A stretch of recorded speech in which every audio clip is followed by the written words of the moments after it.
በጣም ፐርፌክት ባል የምትፈልጉ ሴቶች ወይ ደግሞ ፐርፌክት የሆነች ሚስት የምትፈልጉ ሰዎች ወይ ደግሞ ፐርፌክት የሆነች ፍቅረኛ የምትፈልጉ ወይ ደግሞ ፐርፌክት የሆነ ፍቅረኛ የምትፈልጊ ሴት ይሄ ቪዲዮ ላንቺ። ፐርፌክት ባል የሚባል ነገር እዚህ ምድር ላይ ነው። ፐርፌክት የሆነች ሚስት የምትባል እዚህ ምድር ላይ ነች። እንደማንኛውም በአቅሟ ጎበዝ ጠንካራ ጀግና ሴት የራሷ ደግሞ ደካማ ጎን አላት።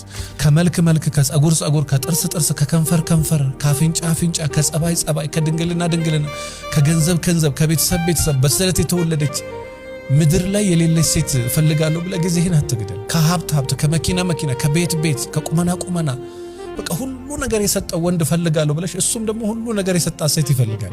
አንቺን በታሪክ አይፈልግም። በጣም ፐርፌክት ምንም እንከን የሌለበት ሰው የሚፈልጉ ሰዎች አሉ። ባልም ከሆነ እንከን የሌለበት ባል፣ ሚስትም ከሆነች እንከን የሌለባት ሚስት፣ የማትናገር፣ የማትጋገር፣ የማትሳደብ፣ የማትቆጣ፣ የማትናቅ ምንም በቃ እንትን ማትል ሴት። እንደዚህ አይነት ሴት የለችም። የራሷ ደካማ ጎን ያለ ሴት ነው ያለች። ትዳር ለመቀየር ያሰባችሁ ሰው፣ ሚስት መቀየር ያሰባችሁ ሰው፣ በየቀኑ የሆነ ሰው ጋራ እየተግባባችሁ የሆነ ነገር ስታይበት ብን ብለሽ መጠፊ ወይሱ ጠጪው ነው ወይሱ ቃሚ ነው ወይሱ ያመሻል ወይሱ እንዲ ነው ወይሱ ረጅም ነው አፍንጫው ጥርሱ። አንዳንድ ጊዜ መስተካከል የሚችል ነገር ራሱ እያየን ብን ብለን እንጠፋለን። የተስተካከለ ነገር ላይ ከገባችሁ እመኑኝ፣ የተስተካከለው ነገር ከሆነ ጊዜ በኋላ ጫና እየበዛበት ሲመጣ የሱ ባህሪ ይለወጣል፣ የሷ ባህሪ ይለወጣል።